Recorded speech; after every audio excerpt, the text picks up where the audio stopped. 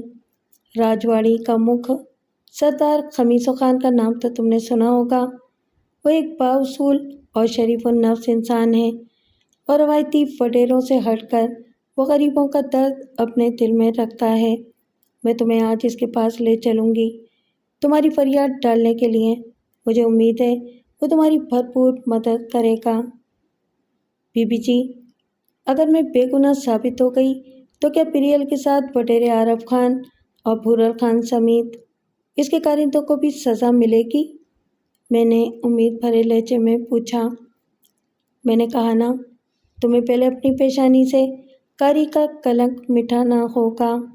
رہی بات عارف خان اور بھورل کی، تو زیادہ سے زیادہ ان پر ہرجانہ قصاص مال و رقم کی سزا ہو سکتی ہے۔ راجواڑی فیصلوں کا یہی ایک طریقہ ہوتا ہے، مگر چٹھی بھرنے کے باوجود عارف خان اور بھورل خان تمہارا پیچھا نہیں چھوڑیں گے۔ میں اس لیے کہتی ہوں کہ اب صرف اپنی جنگ کو محمد پریل تک ہی محدود رکھو۔ عارف خان وغیرہ سے نمٹنے کے بعد میں کوئی اور طریقہ سوچیں گے، اور وہ طریقہ کیا ہوگا اس کا فیصلہ بھی تمہیں کو کرنا ہوگا۔ بی بی جی کی بات بغور سننے کے بعد میں گہرے دکھ کے ساتھ بولی، مگر بی بی جی، اس طرح چٹھی کے طور پر میری روح کو زخمی اور عزت کو تار تار کرنے کا ازالہ تو پھر بھی نہیں ہو سکے گا، اور اس طرح تو میری زخمی روح کو کبھی بھی چین نصیب نہیں ہو سکتا جب تک میں ان مردودوں کی بوٹیاں نہ نوچ لوں۔ مگر تم تو خود ایک مظلوم اور کمزور لڑکی ہو، عارف خان جیسے طاقتور لوگوں کا کس طرح مقابلہ کرو گی؟ بی بی جی نے مجھ پر نگاہیں مرکوز کرتے ہوئے بڑے عجیب انداز میں پوچھا، اور مجھے ایک لمحے کو ان کی نظروں میں کچھ بھانپتی ہوئی کیفیت محسوس ہونے لگی۔ تاہم ان کی بات پر میرا چہرہ احساس سے بے مائگی کے باعث بجھ سا گیا۔ اگلے ہی لمحے بی بی جی مجھے تسلی اور حوصلہ دینے کی غرض سے مضبوط لہجے میں بولی، کنجا، حوصلہ مت ہارو، میں ہوں نا تمہارے ساتھ۔ میں تمہیں طاقتور بناؤں گی، اور پھر دنیا دیکھے گی کہ جب ایک کمزور اور نرم و نازک لڑکی زخمی شیرنی بنتی ہے تو انسانیت کو روندنے والے بھیڑیوں کا کیا حشر کرتی ہے۔ بی بی جی کی گفتگو نے میرے اندر ایک جیسے ایک انجانی اور ناقابل بیان سی طاقت بھر دی۔ میں نے محسوس کیا کہ پہلی بار ان کے سرخ و سفید اور ہر وقت متحمل رہنے والے چہرے پر ایک عجیب سے جوش کی جھلک اوت کر آئی تھی، جس نے ایک لمحے کو مجھے متحیر سا کر دیا تھا۔ میں یہ جاننے کے لیے بے قرار سی ہونے لگی کہ آخر بی بی جی مجھے کون سی ایسی طاقت سے نوازنا چاہتی تھیں کہ مجھ جیسی کمزور اور نرم و نازک لڑکی خونخوار بھیڑیوں کا بآسانی مقابلہ کر سکتی تھی۔ بی بی جی، میں آپ کا یہ احسان ساری زندگی نہیں بھولوں گی، میں ممنونانہ انداز میں بولی۔ ابھی ٹھہرو، پہلے ہمیں سردار خمیسو خان سے ملنا ہوگا، راجواڑی فیصلے کے لیے، اور ساتھ ہی وڈیرے عارف خان کے کالے کرتوتوں کا بھی اسے بتانا ہوگا۔ بی بی جی نے دھیرے دھیرے کہنا شروع کیا، ہو سکتا ہے وہ اپنے مکروہ جرم سے صاف مکر جائے، لیکن پھر بھی دوسرے لوگوں کے سامنے ہمیں اس کی شرافت کا پول کھولنا ہوگا۔ بی بی جی اتنا کہہ کر خاموش ہو گئیں اور کمرے میں گمبھیر سناٹا چھا گیا۔ اگلے دن بی بی جی نے اپنی ایک خدمت گار مریدنی کے ذریعے پتہ کروایا کہ سردار خمیسو خان اس وقت اپنی حویلی میں موجود ہے۔ اس کے بعد بی بی جی مجھے لے کر چند مریدنیوں کے ساتھ سردار خمیسو خان کی حویلی پہنچی تو سردار خمیسو خان نے بنفس نفیس ان کا بڑا پرتپاک استقبال کیا۔ وہ 60-70 سال کا ایک لمبا تڑنگا اور مضبوط کاٹھی کا انسان تھا۔ داڑھی مونچھوں کے بال سفید دودھیا تھے۔ اس نے سفید کڑھائی دار کرتا اور بیش قیمت لٹھے کی کھلے پائچوں والی بڑے گھیر کی شلوار پہن رکھی تھی۔ اسے دیکھ کر دل پر خود بخود ایک رعب سا پڑ رہا تھا۔ وہ بولا تو اس کی آواز میں بادلوں کی گرج محسوس ہو رہی تھی، بی بی جی، آپ نے خود کیوں زحمت کی؟ مجھے کہا ہوتا ہم خود آپ کے اجرے میں حاضری بھرنے آ جاتے۔ بی بی جی بڑے انکسار کے ساتھ بولی، سائیں ایک ہی بات ہے، در حقیقت مسئلہ بڑا نازک تھا، اس لیے ہمیں خود ہی حاضر ہونا پڑا۔ بی بی جی نے دھیرے دھیرے ستار خمیسو خان کو مجھ پر بیتی ہوئی ساری کتھا سنا ڈالی۔ فرط جذبات سے میری آنکھوں میں بھی آنسو آ گئے تھے۔ سردار نے بڑے غور سے بی بی جی کی زبانی میری ڈرام کہانی سنی اور پھر اس کے بعد اس نے میرے سر پر بھی اپنا ہاتھ دھرتے ہوئے گونج دار لہجے میں کہا، میری دھی، تو ذرا گڑتی نہ کر، تیرے ساتھ انصاف ہو کر رہے گا، مگر تجھے اپنی بے گناہی ثابت کرنے کے لیے بھاپ پانی آگ پانی سے گزرنا ہوگا۔ کیا تو اس کے لیے تیار ہے؟ سردار خمیسو خان کی بات سن کر میں نے دھیرے سے اس بات میں اپنا سر ہلا دیا۔ میری رضامندی جان کر سردار اپنی بات کو جاری رکھتے ہوئے بولا، اور رہا مسئلہ وڈیرے عرب خان اور بھورل خان سمیت اس کے چاروں کارندوں کا جنہوں نے تیرے ساتھ زیادتی کی، وہ بھی حل کرنے کی کوشش کریں گے، لیکن میری دھی، اس کے لیے ضروری ہے کہ تو تب تک اس حویلی میں رہے، ہماری پناہ میں، کیونکہ ہو سکتا ہے عرب خان یا اس کے ساتھی تجھے نقصان پہنچانے کی کوشش کریں۔ سردار خمیسو خان کی اس بات پر میں نے قدرے الجھی ہوئی نظروں سے بی بی جی کی طرف دیکھا۔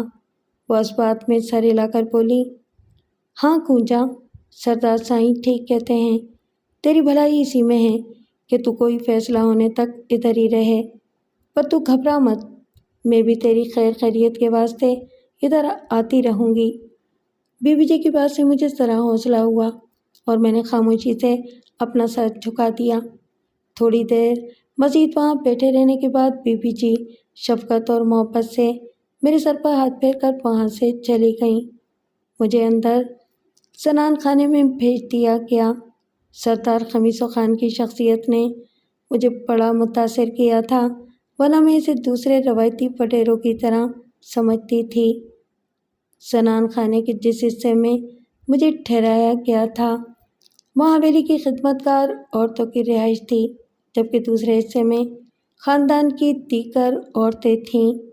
سردار خمیسو خان کی بیوی ہدایتہ خاتون کا بھی مجھ سے رویہ بہت اچھا رہا۔ وہ 45-50 سالہ ایک گوری چٹی خاتون تھی۔ میں نے ان کی خدمت گزاری کو اپنا معمول بنا لیا تھا۔ اس دوران میں مجھے معلوم ہوا کہ سردار خمیسو خان کی صرف 2 ہی اولادیں تھیں، ایک بیٹا خان محمد اور دوسری جوان بیٹی ماروی۔ وہ دونوں سندھ یونیورسٹی جام شوروں میں زیر تعلیم تھے، اور وہیں حیدرآباد شہر میں ان کا کینجر ہاؤس نامی شاہانہ طرز کا بنگلہ بھی تھا، جہاں یہ دونوں بہن بھائی بغیر سے تعلیم رہائش پذیر تھے۔ کچھ روز بعد ہی سردار خمیسو خان نے راجواڑی فیصلے کی کمیٹی بٹھا دی۔ اس راجواڑی فیصلے کا اہتمام جودھے کے مقام پر ایک وسیع و عریض میدان میں کیا گیا تھا، جس کے لیے باقاعدہ پنڈال سجایا گیا تھا۔ سجاوٹ سے میری مراد قطار اندر قطار کرسیوں اور سرکنڈوں کے مونڈے تھے، جو وہاں بڑے سلیقے سے رکھے گئے تھے۔ ان کے سامنے قدرے فاصلے پر 3-4 بڑے صوفے، رلی بچھی نقشین پایوں والی آسریں کی چارپائیاں، اور ان کے درمیان ایک قدرے بڑا اور اونچے پشتے والا مونڈا بھی دھرا تھا۔ صوفوں پر جوہدہ سے وابستہ قریب کے دیگر گوٹھوں کے وڈیرے اور زمیندار برائے جمان تھے، جبکہ سامنے کی کرسیوں پر دیگر افراد بیٹھے تھے۔ بوڑھے، بچے اور عورتیں بھی اس جرگے کی کارروائی دیکھنے کے لیے دور اور پاس کے گوٹھوں سے آ کر وہاں جمع ہو گئے تھے۔ اس کی ایک خاص وجہ یہ تھی کہ اس راجواڑی فیصلے میں بھاپ پانی کی بھی حیران کن رسم انجام دی جانے والی تھی۔ بھاپ پانی آگ پانی پر مجھے ننگے پاؤں چلنا تھا۔ ایسا منظر میں نے بھی کئی بار دیکھا تھا، لیکن مجھے پتہ نہیں تھا کہ کبھی مجھے خود بھی اس پر سے گزرنا ہوگا۔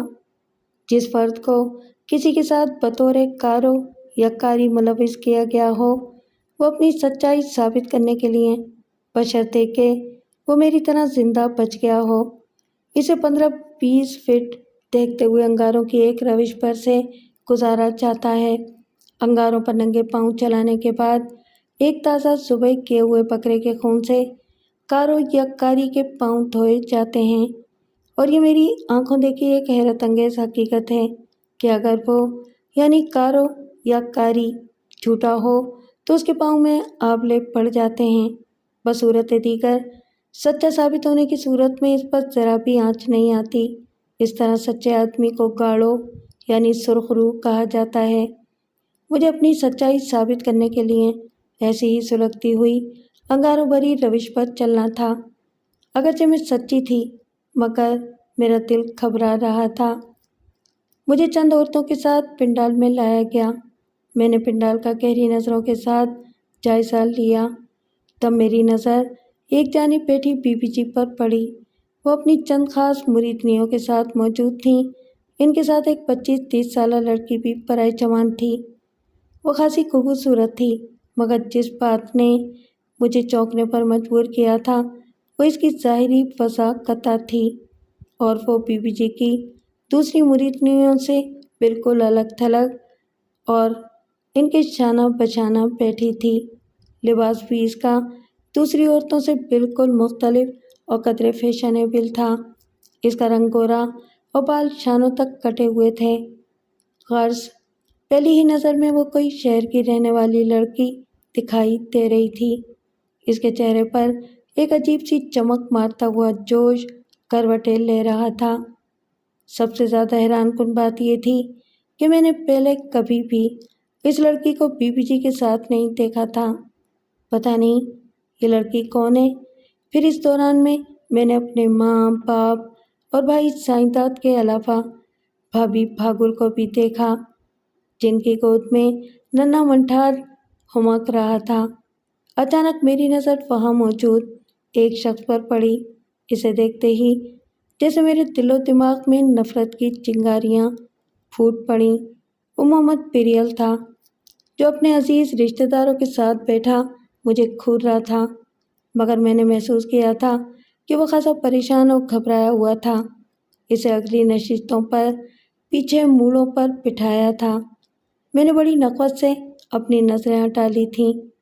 پنڈال میں آتے ہی مجھے ایک جانب حویلی کی چند خدمت گار عورتوں کے ساتھ بٹھا دیا گیا، اور پھر سردار خمیسو خان بھی سامنے قدرے اونچے چبوترے پر رکھے اپنے ایک اونچے پشتگاہ والے موڑے پر برائے جمان ہو گیا۔ اس کے مصاحبین بھی بیٹھ چکے تھے۔ اس کے برائے جمان ہوتے ہی ایک مصاحب خاص نے اٹھ کر سردار خمیسو خان کے کان میں کچھ کہا، جسے سن کر سردار نے بڑے بت بار انداز میں اپنا سر دھیرے سے اس بات میں ہلا دیا۔ اس کے بعد پھر وہی مصاحب خاص بآواز بلند حاضرین پنڈال کو مخاطب کر کے بولا، آج اپنی مانوار سائیں سر جوہدہ راجواڑی فیصلوں کا مکھ بڑے سردار خمیسو خان اپنی سرپنچی میں کاروکاری کا ایک اہم جھگڑا نپٹائیں گے۔ اتنا کہہ کر اس نے مختصراً میرے اور محمد پیریل کے بارے میں حاضرین بشمول کمیٹی کے دیگر معززین کو بتایا، اور آخر میں پوچھا، اگر کسی کو اس بارے میں کوئی اعتراض ہو تو بلا خوف اس کا اظہار کر سکتا ہے۔ اتنا کہہ کر وہ خاموشی سے بیٹھ گیا۔ پنڈال کو جیسے سانپ سونگھ گیا تھا۔ ایک سنسنی خیز سناٹا ماحول پر طاری تھا۔ خود میرے دل کی دھڑکنیں اتھل پتھل ہو رہی تھیں۔ چند لمحے کی خاموشی کے بعد بالآخر وہی شخص دوبارہ اپنی جگہ سے اٹھا اور اونچی آواز میں مجھے مخاطب کر کے بولا، مسمات کوجا، تم پر تمہارے مرس نے اپنے ایک مہمان الف کے ساتھ کاری کا الزام لگایا ہے، کیا تم اس سے انکاری ہو؟ وہ اتنا کہہ کر خاموش ہوا تو میری کن پٹیاں سلگنے لگیں۔ میرے اندر کی سیدھی سادھی دیہاتی لڑکی تو کب کی مر چکی تھی، اس لیے میں ذرا نہ گھبرائی اور ایک دم اپنی جگہ سے کھڑے ہو کر غصے اور جوش سے تھر تھراتی ہوئی آواز میں چلائی، ہاں مجھے انکار ہے، مجھ پر میرے مرس محمد پیریل نے کاری کا جھوٹا الزام لگایا ہے۔ سچ یہ ہے کہ جب میری محمد پیریل سے شادی ہوئی تو ان دعوت والے روز میرے مرس نے کسی معمولی بات پر مشتعل ہو کر اپنے مہمان الف کو جسے میں جانتی بھی نہیں قتل کر ڈالا، اور بعد میں رات گئے میرے پاس آ کر مجھ سے کہا کہ غصے میں اس نے اپنے ہی قبیلے کے ایک مہمان کو قتل کر ڈالا ہے، اور اب وہ حساب برابر کرنے کے لیے قاری کا جھوٹا الزام لگا کر مجھے قتل کرنا چاہتا ہے تاکہ وہ اپنے خاندان کو ایک بڑی جنگ سے بچا سکے۔ میں اتنا کہہ کر خاموش ہو گئی۔ میری سانس دھوکنے کے مانند تیز تیز چل رہی تھی۔ میں ابھی مزید بولنا چاہتی تھی، لیکن اس مصاحب خاص نے اپنی جگہ سے کھڑے ہو کر مجھے بیٹھنے کا اشارہ کیا اور بآواز بلند پریل کو مخاطب کر کے بولا، محمد پریل ولد محمد بچل، کیا تمہاری زال کا کہنا درست ہے کہ تم نے اس پر قاری کا جھوٹا الزام لگایا ہے؟ وہ خاموش ہوا تو محمد پریل اپنی جگہ سے اٹھ کر کھڑا ہو گیا اور قدرے پھنسی پھنسی آواز میں بولا، ہاں یہ جھوٹ ہے، یہ جھوٹ بولتی ہے، یہ قاری ہے، اس کے میرے مہمان الف کے ساتھ خفیہ تعلقات تھے۔ اس دن میں نے ہی نہیں بلکہ میرے علاوہ میرے دونوں عزیزوں نے بھی ان دونوں کو خراب حالت میں پکڑا تھا۔ محمد پریل کی اس ٹھٹائیہ میں جھوٹ نے میرے تن بدن میں آگ بھڑکا دی۔ محمد پریل اب خاموش ہو کر اپنی جگہ بیٹھ چکا تھا۔ تب وہی شخص مجھے مخاطب کر کے بولا، مسمات کونجا، کیا تم اپنی بے گناہی ثابت کرنے کے لیے آگ پانی پر سے گزرنا چاہتی ہو؟ ہاں، میں اپنی بے گناہی ثابت کرنے کے لیے آگ میں کود بھی سکتی ہوں، جواباً میں نے پرجوش لہجے میں کہا۔ خود مجھے اپنی اس درانہ وار کیفیت اور جرأت پر حیرانی سی ہو رہی تھی، لیکن یہ بھی ایک حقیقت ہی تھی کہ کوئی بھی پاک دامن عورت خود پر ایسے گھناؤنے اور سنگین الزام کو کبھی بھی برداشت نہیں کر سکتی تھی جس سے اس کی عصمت اور عفت پر ذرا بھی حرف آتا ہو۔ یہ قوت اور حوصلہ یقیناً اسی کا مرہون منت تھا۔ پنڈال میں لہد کی سی خاموشی چھا گئی تھی۔ پھر مجھے ایک وسیع اور اس میدان میں لایا گیا جہاں زمین پر جلتے ہوئے انگاروں کی ایک روش بنائی گئی تھی۔ لوگ بھی اب اس سلگتی روش سے ذرا فاصلے پر جمع ہونا شروع ہو گئے تھے۔ سردار خمیسو خان سمیت راجواڑی کمیٹی کے معززین بھی وہاں آ گئے۔ سلگتے انگاروں کی تپش مجھے اپنے چہرے پر محسوس ہو رہی تھی۔ پھر مجھے پیروں سے چپلیں اتار کر روش پر چلنے کا کہا گیا۔ میرا دل سینے کے اندر بری طرح دھک دھک کر رہا تھا اور حلق میں جیسے تھوہر اگائے تھے۔ میں نے جب پیروں سے چپلیں اتاری تو واضح طور پر میرے پاؤں کپ کپا رہے تھے۔ دھیرے دھیرے قدم اٹھاتی ہوئی میں انگاروں بھری روش کے قریب پہنچی تو میرا سارا وجود اور چہرہ پسینے سے تر تھا۔ میں آج تک ایسے پلصراط پر سے گزری نہیں تھی۔ مجھے نہیں معلوم تھا کہ اس جلتی سلگتی روش پر چلنے کے بعد میرا کیا حشر ہوگا۔ نہ جانے یہ بھڑکتے ہوئے انگارے میری سرخ روئی کا باعث بنیں گے یا میرے نازک پیروں کو جھلسا کر رکھ دیں گے۔ اگلے ہی لمحے میں نے اپنی آنکھیں بند کر کے اللہ سائیں کا نام لیتے ہوئے اپنا ایک پاؤں انگاروں پر رکھ دیا۔ انگاروں بھری روش پر جیسے ہی میں نے اپنا پاؤں رکھا تو مان مجھے یوں لگا جیسے میرے پورے وجود میں آگ بھر گئی ہو۔ ایک لمحے کے لیے مجھے اپنا پاؤں سلگتا ہوا سا محسوس ہوا۔ عین اسی وقت ذہن میں ابھرنے والے ایک خیال نے مجھے لرزا کر رکھ دیا کہ کیا میں واقعی قاری ہوں؟ لیکن پھر فوراً ہی مجھے لگا کہ یہ تپش انگاروں بھری اس روش کی نہیں تھی بلکہ میرے اندر کی وہ آگ تھی جو ان حالات نے میرے وجود میں پہلے ہی سے بھڑکا دی تھی۔ میں تو پہلے ہی آبلاپا اور سوختہ جان تھی، بھلا یہ انگارے میرا کیا بگاڑ سکتے تھے؟ لیکن مجھے ہر صورت اپنی سچائی ثابت کرنی تھی۔ اس جوش نے میرے اندر ایک طاقت سی بھر دی۔ میں نے اپنے ہونٹ بھینچے انگاروں پر ننگے پاؤں چلتی چلی گئی، یہاں تک کہ مجھے پتہ بھی نہ چلا کہ کب تک میرے ننگے پیروں نے بھر بھری مٹی کو چھوا ہے۔ میرے چہرے پر نہ اذیت کے آثار تھے اور نہ ہی میرے پاؤں پر انگاروں نے کوئی اثر کیا تھا۔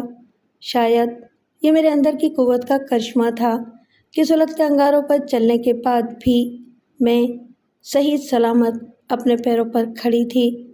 پھر آنن فانن پہلے سے ذبح کیے ہوئے بکرے کے خون سے میرے تلووں کو دھویا گیا اور اس کے بعد مجھے سرخ روح قرار دے دیا گیا۔ اس کا اعلان